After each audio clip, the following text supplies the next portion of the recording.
all government officials, graduates and parents.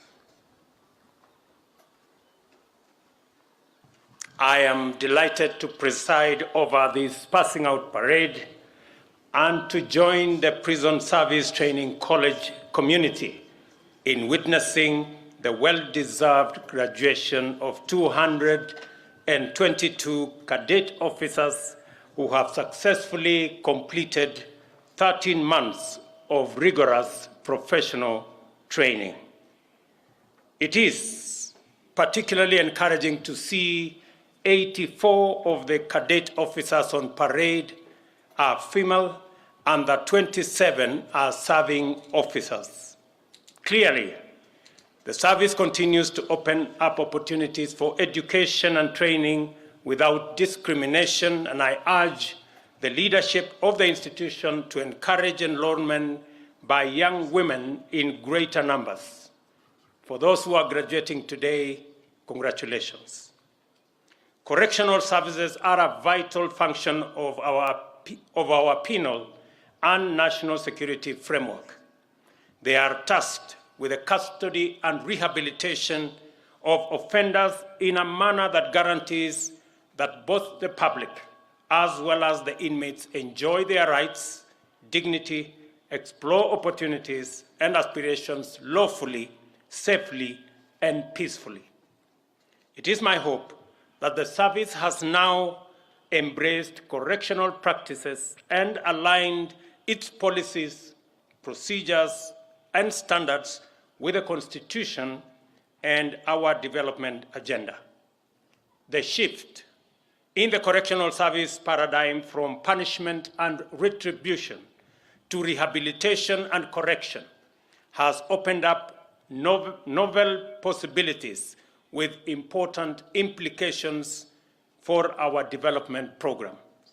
In particular, the rehabilitation and correction framework focuses on reform, redirection, as well as the empowerment of prisoners for effective social participation. To reduce a prisoner's likelihood of returning to antisocial conduct and increase their capacity for gainful activity, correctional services now impart knowledge, skills, and training in various arts and crafts. I have considered the various fields in which the service trains prisoners and noted with great satisfaction that they align with the government's commitment under the bottom-up economic transformation agenda. Under agriculture and food security agenda, we intend to feed the nation and drastically enhance our agro-industrial output. Many correctional institutions have huge tracts of land that should be put to full use and join the government in fulfilling the food sufficiency commitment. These institutions have duly been instructed to ensure productivity and increase in incomes. More specifically, for the prison department, we are going to provide, as I committed, 67 new tractors and other implements and equipment that will enable the prison department in the lands that they have to put under production 8,000 acres to produce maize, to produce rice, vegetables, and other produce that will support the government program on food sufficiency. Under our affordable housing program, we have set out to create millions of jobs throughout the building industry, construction of projects, extraction and preparation of building materials, as well as fabrication and installation of fixtures, fittings, and other accessories, among other activities. Under our micro and small enterprise, we intend to encourage the prison's enterprise by providing additional modern equipment to improve the quality of products that comes out of our prison enterprise industry so that we can better serve both the inmates with good quality training and equipping them with the necessary knowledge for them to participate meaningfully once they leave prison.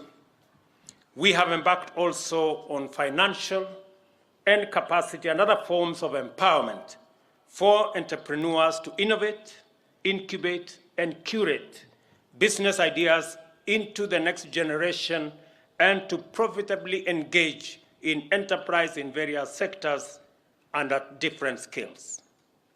The Hustler Fund will provide and make affordable funding available to support these enterprises, reduce barriers to accessing funding, and deepen financial inclusion.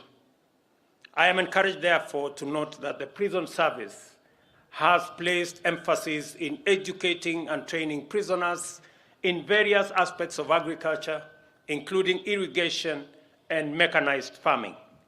I am also happy to see the magnificent handicraft and other items produced by skilled prisoners under the auspices of the prison's enterprises.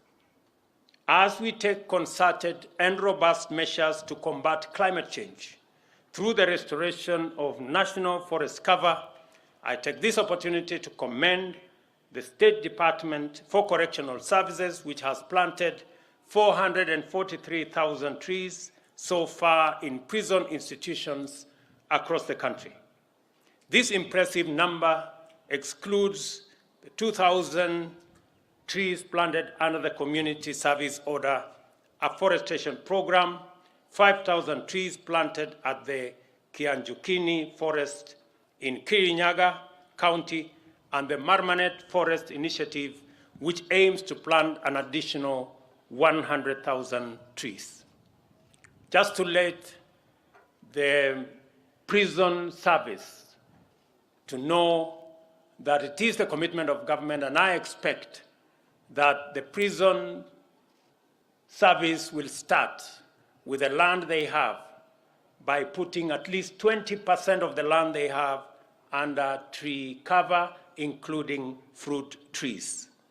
I also expect the prison service to participate robustly in the production of seedlings for our program on planting 15 billion trees in the next 10 years. I also applaud the State Department for producing varieties of seeds for different ecological areas. The Cabinet Secretary is responsible for Environment and Interior must effectively coordinate to ensure efficient uptake of seedlings, including initial production, so that no one and no trees overgrow in nurseries. To solve the problem of overcrowding in our prisons, free up land in urban centers for critical public services, and provide more space to accommodate prison population and training facilities. The Cabinet Secretaries responsible for Interior and Public Works have been instructed to urgently develop a prisons master plan, which will be used to identify and develop new and modern prison sites. This will provide ample opportunity to impart necessary skills, training, and education through correctional services in the spirit of rehabilitation and reform. At the same time, I note that more than 10,000 prisoners are serving sentences of 3 years and below. Further, 41% of the prison population is awaiting trial for bailable offenses. All these people need not be incarcerated. It is important for stakeholders in the justice ecosystem to seriously implement alternative dispute resolution and to consider alternatives to imprisonment for relatively minor sentences. I urge the judiciary to provide leadership in this matter and the Attorney General to initiate necessary engagements in this respect. To graduates assembled on the pass-out parade, your assignment is clearly spelled out for you. You will have the responsibility of performing your duties lawfully in a manner that promotes the objectives of our correctional system and complements our economic transformation agenda through occupational training. Most critically, you will be responsible for rehabilitating offenders into responsible and productive citizens who will not only successfully reintegrate into society upon return, but also contribute significantly to wealth creation and shared prosperity. On this, you have the support of the government of Kenya, you have my commitment at a personal level to support the entire prisons fraternity in delivering on the mandate assigned to you by the Constitution of Kenya.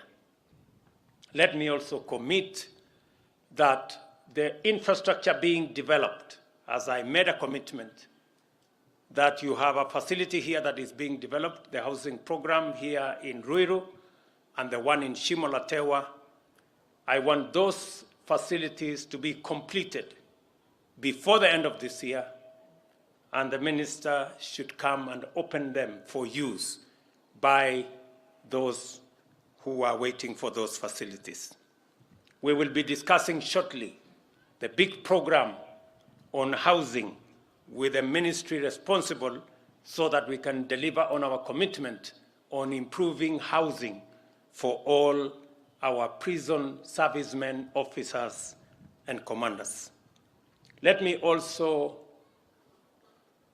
ask you, as you look into the big space available to you to correct, to provide correctional service, to rehabilitate those who are offenders, and to reform them so that they can reintegrate into society, that we must, as a nation, continuously look out for those who want to abuse, even the religious sector, people who are masquerading as religious people, yet what they do is contrary to the teachings and to the beliefs of religion, whether they are Christians, Muslim, or indeed any other religion.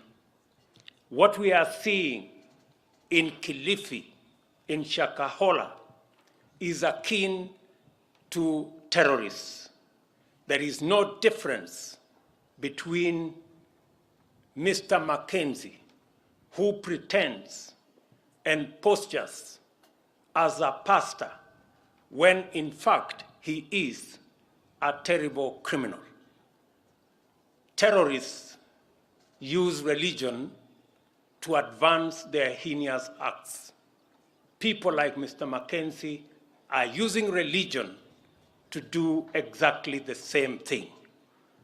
I want to say that the government of Kenya, and I have instructed the agencies responsible to take up the matter and to get to the root cause and to the bottom of the activities of religious or people who want to use religion to advance weird, unacceptable ideology in the Republic of Kenya that is causing unnecessary loss of life. Let me also say that any religious group that preaches against the tenets of the Constitution, any religious institution that teaches against seeking medical attention or going to school, those responsible should be prosecuted. Those institutions and those religious institutions should be closed down because they are working against the collective interest of the people of Kenya. Let me say, for the avoidance of doubt, that people like Mackenzie and all other terrorists and criminals do not belong to any religion. They belong to jail, and that is where they should be. I wish you, the graduates who are standing before you, before me, and before us, the best as you discharge your responsibility of looking after the criminal justice system at the prisons level. And I am confident that the training that you have received, the many tenets that have been inculcated into you, are going to enable you to deliver with distinction on your mandate. I wish you the very best as you undertake this momentous assignment. Congratulations, God bless you, and God bless our great country, Kenya. Asanteni sana.